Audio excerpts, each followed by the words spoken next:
she is. Hey there, Okay. Brock. Hi. Technical difficulties. I was trying to type in your handle, which was a little bit difficult with the underscores and everything. Yes, I get it. Anyway, for speed, I'm not a speed typer, not a millennial, obviously. So anyway, but so good to I can you relate. can relate. Awesome. Good. All right. Well, I'm excited to talk today about communicating with feelings. And, I've read a few of your posts and looked at your website for Silverbow projects. And we've spoken previously about just the idea of communicating with stories. So I feel like that's probably what you're going to help us with a little today. All right. Well, why don't you just give everybody who's watching now or in the future a little sense of what your expertise is, and then we'll kind of dive into the nuts and bolts of how to communicate using feelings. Great. Thanks so much, Brooke, for having me. I really appreciate it, first of all. I'm Jeni Keeler. I own Silverbow Projects, and primarily what I do most is writing. And my background is in journalism, and then I also worked in corporate America for many years. Sat in a lot of cubicles, made other people lots of money. I also do some work in politics, reproductive justice, but primarily what Silverbow Projects does is writing for other businesses, women-owned businesses, to help them sound like the amazing humans and investment-worthy businesses that they are. So that's a little bit about me. And what I wanted to talk to you about today is one thing I go over with my clients often. It's one of those things that's like, when you think about it, it's like, oh yeah, it's so simple, but we get so wrapped up in so many other things when we think about communicating for our business. Are we doing the right thing for the algorithms? Are we doing whatever the trending reel is? Or we have the right music? And we often overlook that the most important thing that you need to do is connect with the feeling with your clients or potential clients. So when you start to thinking about what messages you want to send or how you want to attract those clients, the way to do it is to think about, what feeling are they having when they come to you? When your clients come to you, what is the feeling that that motivates them to pick up the phone, to send an email, to send you a DM, to connect with you in some way? And then speak to that feeling.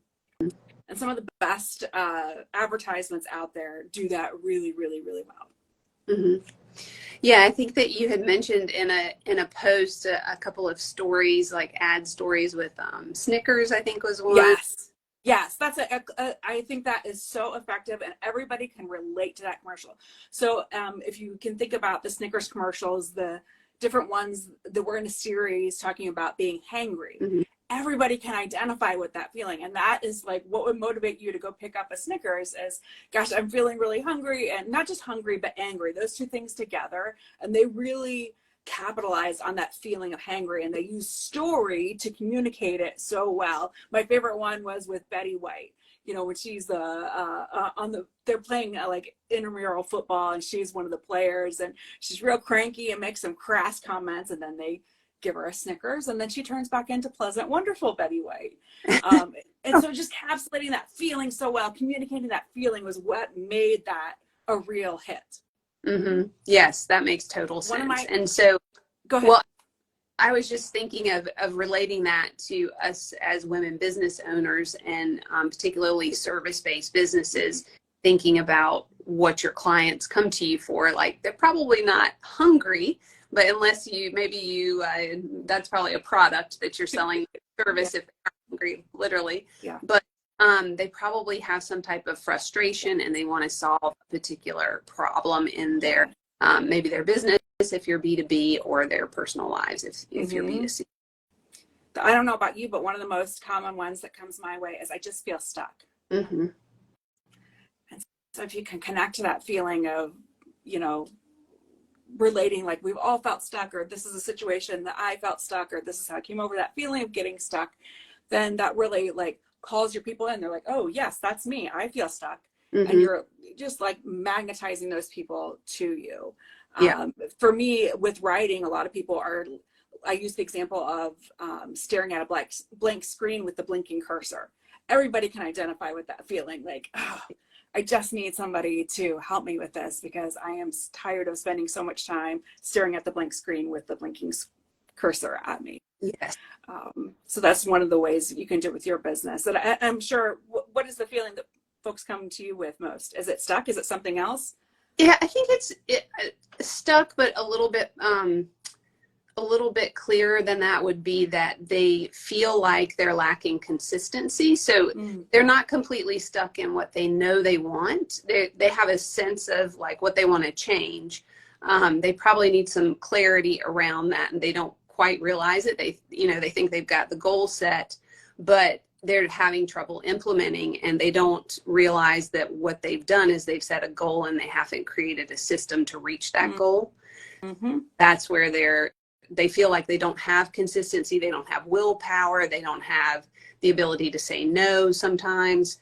And that's causing them to not be able to achieve the goal that they want in their wellness or in their business. Yeah. or in their business. So how do you communicate that with people in your business? What are some ways you've tried, or some advice you would like? I think the way that I've done it in the past, I've done, see my eyeballs kind of moving as I'm like thinking. Not to put you on the spot. Is turning. That's good though. So a lot of things that I talk about are, because I tend to deal with women who relate with the idea of perfectionism, or, feeling like they always try to achieve A+ status. So I have a particular blog post and kind of a topic that I discuss that is why making a B- is better than an A+. Getting them to connect to that old feeling of like striving for this perfection, and recognizing that they don't have to strive for perfection in everything. And a lot of times it's better to get 80% at something than to, not do it at all, or feel this complete sense of all or nothing, where that consistency thing, they feel like that if they don't have it 100%, then they haven't succeeded. And a lot of times that's not the case. They just need to learn along the way, and then we create a system that's going to build them, much closer to 100, but at least get them to 80. Yeah, that's awesome.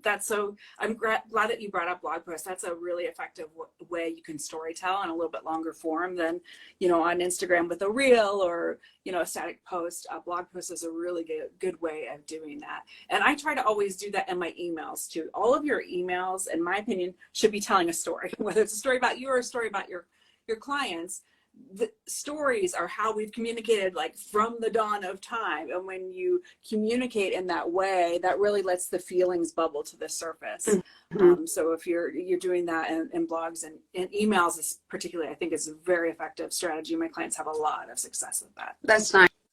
So what would you suggest in terms of, I've had a couple of other business owners in this space, either in social media or copywriting on before. And one of the things that we've talked about is communicating as an introvert and not necessarily wanting to share a lot of feelings. Yeah. You're saying, because you're saying like, let's not worry so much about what your story is, but think about the client's story and what is the feeling that they have. So that little bit of a shift to me is really interesting. Do you have anything to add on how introverts? Yeah, I have a real like unease with communicating being all about the owner, or the person doing the thing. I understand there's a lot of girl boss, woman boss, power out there. There's a lot to be said for that. And you want people to interact with you, so make it about them, not about you. It can be about both, I think, but I think a lot of people get some really bad advice when they're starting out, to like make it all about you and your brand, your story. And that will get some people to you, but not necessarily who your juiciest clients are, like the people who you really want to connect with and help and serve. You want to, serve their problems, their issues, not just me all the time. I do think you should, talk about your accomplishments, don't sell yourself short, like have confidence in all of that. But when you're communicating about, people, trying to attract people to your business or trying to engage them further, bring them into the conversation, make them part of the story, make the story, about we, not about me, all the time. So yeah, I would just change your focus. If you're a person who has been to the Girl Boss School of Communications, thinking about just broadening your perspective and bringing other people into the conversation, and you'll be amazed how the world opens up to you. Yeah, I really like that angle, and it reminds me of I did a podcast once with a friend of mine who's a coach, and we were talking about coming into a difficult conversation, and before you come into that difficult conversation, to consider what you want for the other person. So from like a place of generosity and kindness, because sometimes when we come into a difficult conversation, we're trying to get something for ourselves. Right. So it sounds like here, if we come into the conversation, literally, be it via email, blog post, social media, video, whatever tool you're using to communicate, that you're thinking about, what feeling do you want to invoke in them? And how can we all relate to that feeling through a similar story or experience we probably all had? Yeah. Like being hangry. Yeah, for sure. I think you said that really well. Nice. All right. Well, anything else that you want to share before we kind of keep these short and to the point? So I'd love, well, for sure, anything you have to share on this topic as well to close it out, but then also maybe how people can get in touch with you if they want a little more support going down this road of being better communicators using feelings. Yeah, I think we talked on the really important things. It's just one of those reminders. Keep those feelings at the forefront. And whether you work with me or somebody else, just a friend, it's really helpful to have somebody else reflect back what you're writing or what you're thinking about. And that's one of the things that people really appreciate about working with another writer. Is the way it works with me is we talk like this only on Zoom or Teams or whatever your platform is, and it's like an interview. I approach it like a journalist. I ask you good questions, you tell me all the things, and then I write it in a package that is like, here are the feelings and the stories that you need to tell in order to connect with your audience. So just if people are curious about how that works, that's how. But even if you're not hiring a copywriter or communications company to do it, just have a partner review what you've written. See, does this connect with you? Are you feeling this? What would be better? Like, make it a group activity, I think is very helpful. And people can reach me online. My website is silverbowprojects.com with an S, or email me at silverbowprojects@gmail.com. Wonderful. Well, thank you so much for taking the time today, and for really giving us another angle on how to communicate with feelings and not feel like we're doing an overload, right? Yes. And remember, you can just focus on one. It doesn't have to be all the feelings at once. Just pick one for one communication. Next time, do something else. Yes, that's very true. It can feel like you've got to put it all out there, and you don't. You can just the clearer it is, if you just are selecting one, the better. So you got it. All right. Thank you so much. It's been a pleasure, and look forward to hearing more about this from you on Instagram and other platforms in the future. Thanks so much. I always appreciate talking with you. All right. Thanks, Bye. Jeni. Bye.